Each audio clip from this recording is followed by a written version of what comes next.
मित्रांनो, आपण आज गाव धानोरी, तालुका अकोट, जिल्हा अकोला येथे विजेता NCS 858 विजेता हे वाहन बघत आहात।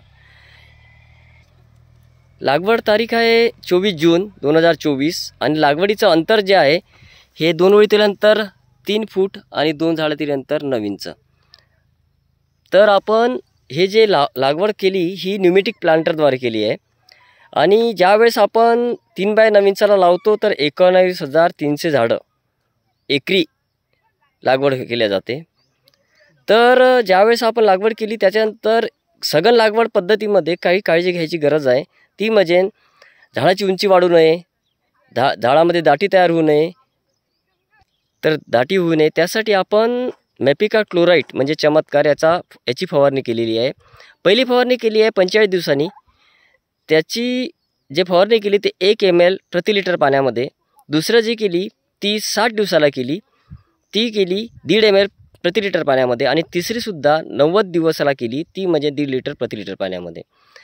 तर सघन लागवडी पद्धतीमध्ये ज्यावेळेस आम्ही विजेता हे वाण लावलं तर ह्या विजेता वाणाला सरासरी बोंडाचं जे काउंट केलं तर ते 21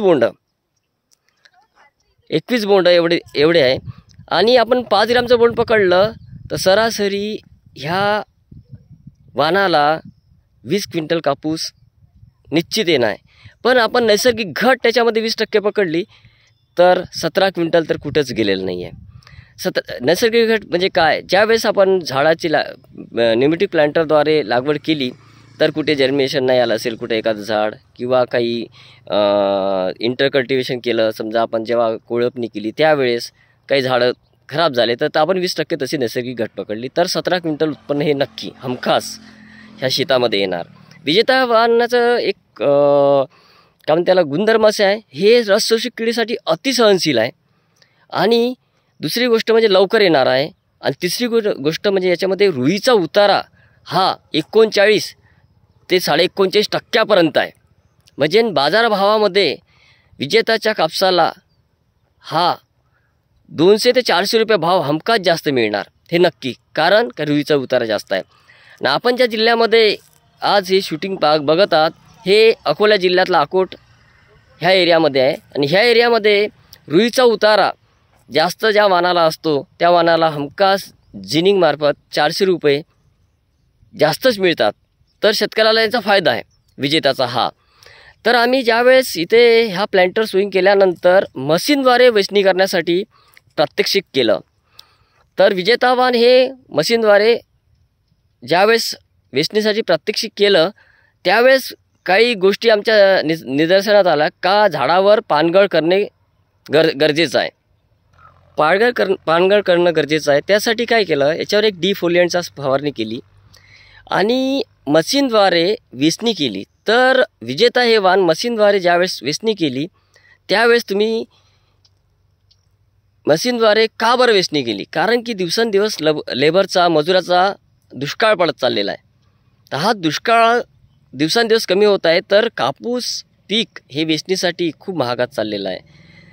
तर आपल्याला यासाठी पुढची उपाययोजना पुढील काळात येणार आहे, त्यासाठी आपल्याला मशीनद्वारेच वेचणी करणे हे खूप फायद्याचं ठरणार आहे।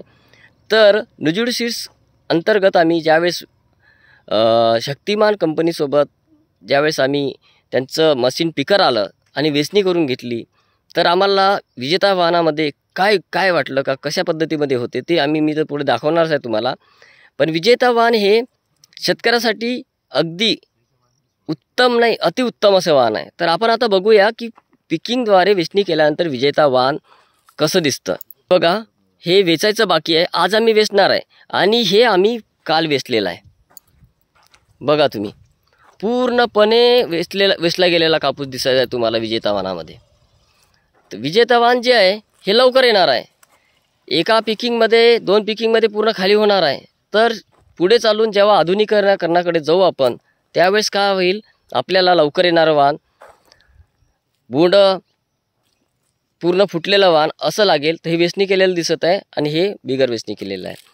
तर विजेता वाण हे रुईचा उतारा पण जास्त देतं, शेतकऱ्यांना बाजारभाव पण जास्त देतं आणि शेतकऱ्याचा फायद्याचं पण आहे, कारण की फवारणीचा खर्च जो रसशोषक किडीचा फवारणीचा खर्च आहे हा फार कमी लागतो. दुसरी गोष्ट म्हणजे लवकर येणार असल्यामुळं गुलाबी बोंडअळीचा प्रादुर्भाव येण्यापूर्वीच परिपक्व होतं. तर शेतकऱ्यांच्या फायद्यासाठी असे हे वाण म्हणजे विजेता. धन्यवाद.